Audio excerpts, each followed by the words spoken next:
Ang Manila City Hall ay itinayo noong 1939 sa panulukan ng Kalye Antonio J. Villegas at kanto ng Padre Burgos Avenue at Kalye Natividad Lopez, dito sa Ermita, Maynila.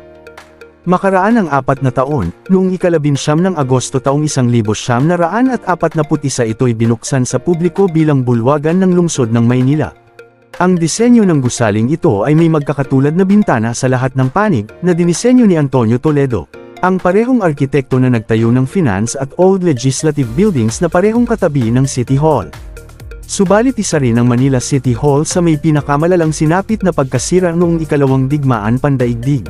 Lubha itong napinsala dahil sa mga pambobomba noong labanan at kasunod na pagpapalaya ng Maynila noong Pebrero taong 1945 sa tulong ng hukbo ng Estados Unidos.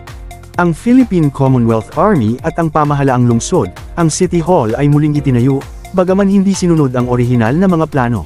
Kabilang sa mga paglihis ay isang idinagdag na atek sa ika-5 palapag mula sa pasukan sa timog hanggang sa lokasyon ng mga pasukan sa gilid ng Silangan Kanluran upang tumanggap ng mga karagdagang opisina, at mga karagdagang bintana sa ilang lugar na dating napinsala. Idineklara ng Pambansang Museo ng Pilipinas ang Manila City Hall bilang isang mahalagang pag-aari ng kultura noong ika-27 ng Hunyo taong 2019. Isang marker para sa deklarasyon ng National Historical Commission of the Philippines ay inihayag noong ika-18 ng Setyembre taong 2023 sa bakuran ng Manila City Hall. Mga Katuwils, alam mo ba? Palagi niyo po akong subaybayan upang alamin ang mga istorya sa likod ng ating kasaysayan. Dito lamang po sa biyahe ni Dan Simpleng Rider.